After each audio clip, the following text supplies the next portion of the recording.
こんにちは、翔平です。今日の日本株式会社物語は KDDI です。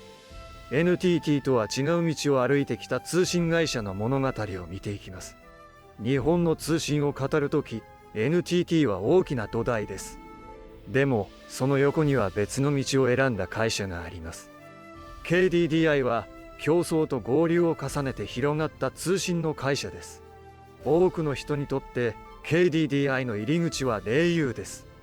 携帯電話、スマートフォン、家の回線。毎日の暮らしに近い場所で通信の接点を作ってきました。通信は普段は目に見えません。でも連絡、動画、決済、仕事、災害時の情報までその道の上を流れています。KDDI の物語はその見えない道を太くする物語です。KDDI は通信自由化もの競争の中で存在感を高めました。固定通信、国際通信、携帯電話、いくつもの流れが合わさって今の形に近づいていきます。NTT が巨大な基盤から出発した会社なら KDDI は競争の中で道を作ってきた会社です。同じ通信でも歴史の見え方は違います。ここを分けてみると業界の地図が少し立体的になります。一つ目の柱は個人のお客様向けの通信です。スマートフォン、家庭のインターネット、関連サービス。料金や品質だけでなく生活の入り口をどう抑えるかが問われます。二つ目の柱は法人向けです。会社のネットワーク、クラウドデータ活用、セキュリティ。通信は企業の仕事を支える静かなインフラになります。KDDI は通信だけでなく金融にも領域を広めています。スマートフォンの中で支払い、ポイント、保険、資産形成が近づいていく。通信会社は暮らしの財布にも近づいているのです。買い物、エネルギー、エンタメ、金融。通信の契約は生活サービスと結びつきやすい入り口です。KDDI はつながる会社から暮らしに寄り添う会社へ広がろうとしています。通信会社の信用は派手な広告だけでは作れません。つながること、途切れにくいこと、困った時に頼れること。その当たり前を守る力がブランドの土台になります。日本では災害時の通信も重要です。家族の安否、避難情報、復旧の連絡。通信網は社会を支える安全網にもなります。ここで翔平の小さな帳簿を開きます。KDDI の数字は通信会社としての安定感と次の成長の探し方を一緒に見ます。売上、利益、そして事業の広がりが鍵です。公式発表では2026年3月期の営業収益は6兆719億円でした。営業利益は1兆991億円。親会社に帰属する利益は7071億円です。6兆円を超える収益と1兆円規模の営業利益。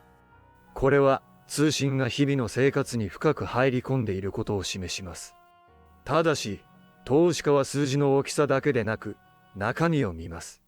通信料金、端末、法人サービス、金融や生活関連。どこで利益が出てどこに投資しているのか。成熟した通信会社ほど次の伸びしろを読む目が必要です。KDDI は2029年度に向けた新しい中期戦略を掲げました。通信を土台に成長領域をどう作るか。ここから先は守りと攻めの両方が問われます。日本の携帯市場は昔のように契約者数だけで伸びる世界ではありません。料金、品質、サービスの組み合わせが大切になります。KDDI にとって既存のお客様との関係を深めることが重要です。一方で法人向けにはまだ変化があります。工場、店舗、物流、医療、自治体。あらゆる現場でデータと通信を使う余地があります。5G はただスマートフォンが速くなるだけの話ではありません。機械、車、現場のセンサーをつなぐ道にもなります。通信会社の価値は使われ方が広がるほど大きくなります。通信会社は設備投資を続ける会社です。基地局、光ファイバーデータセンター保守。見えない場所に資本を入れ続けることが競争力を支えます。金融サービスは通信会社と相性があります。本人確認、支払いポイント、長い顧客関係。ただし、金融は信用とリスク管理が欠かせない領域でもあります。KDDI が目指すのは通信を入り口にした生活経済圏です。一つの契約を買い物や金融やエンタメへ広げる。便利さが増えれば顧客との関係も長くなります。もちろん競争は厳しいままです。NTT ドコモ、ソフトバンク、楽天モバイル。通信料金、品質、サービスで常に比べられます。通信は社会インフラです。だから料金、競争、公平性、安全保障、災害対応など政策の影響も受けます。自由な商売でありながら公共性の高い事業でもあります。通信会社で忘れてはいけないのが通信障害のリスクです。一度止まれば個人の生活にも企業活動にも大きく響きます。信頼は平時の品質と有事の対応で積み上がります。日本では人口減少も逆風になります。通信契約だけに頼ると成長の余地は限られます。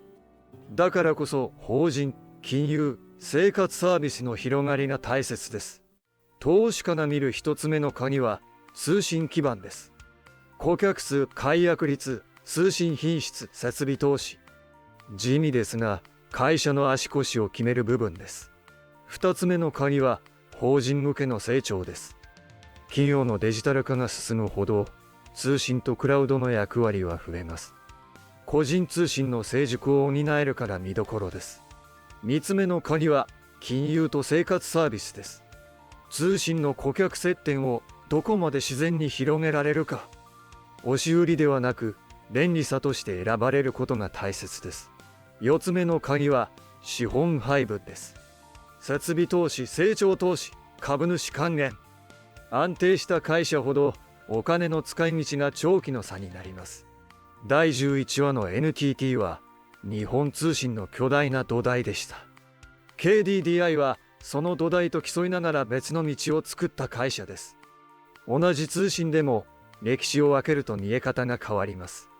次のソフトバンクも通信会社です。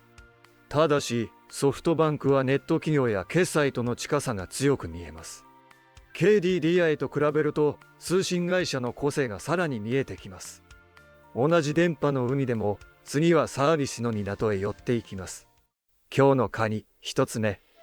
KDDI は NTT とは違う道から育った通信会社です。競争の中で au を中心に個人と法人の接点を広げてきました。二つ目。通信は成熟産業に見えても金融、法人、生活サービスへ広がる余地があります。土台が安定しているからこそ次の成長の作り方が問われます。三つ目。投資家は売上や利益だけでなく設備投資、競争、規制、通信品質を見る必要があります。見えないインフラほど長く見る目が大切です。KDDI はつながる道を作り暮らしと仕事に近づいてきました。au、法人通信、金融、生活サービス。通信会社の物語は電波の外側にも広がっています。次に KDDI を見るときは通信の安定と成長領域を分けてみてください。守る力と広げる力。その両方がこれからの KDDI を形作ります。この視点を持ったまま次のソフトバンクを見ると違いが見えやすくなります。日本株式会社物語はまだまだ続きます。数字の向こうには人と会社が選んだ道があります。ご視聴ありがとうございました。チャンネル登録で次の日本株式会社物語もお楽しみください。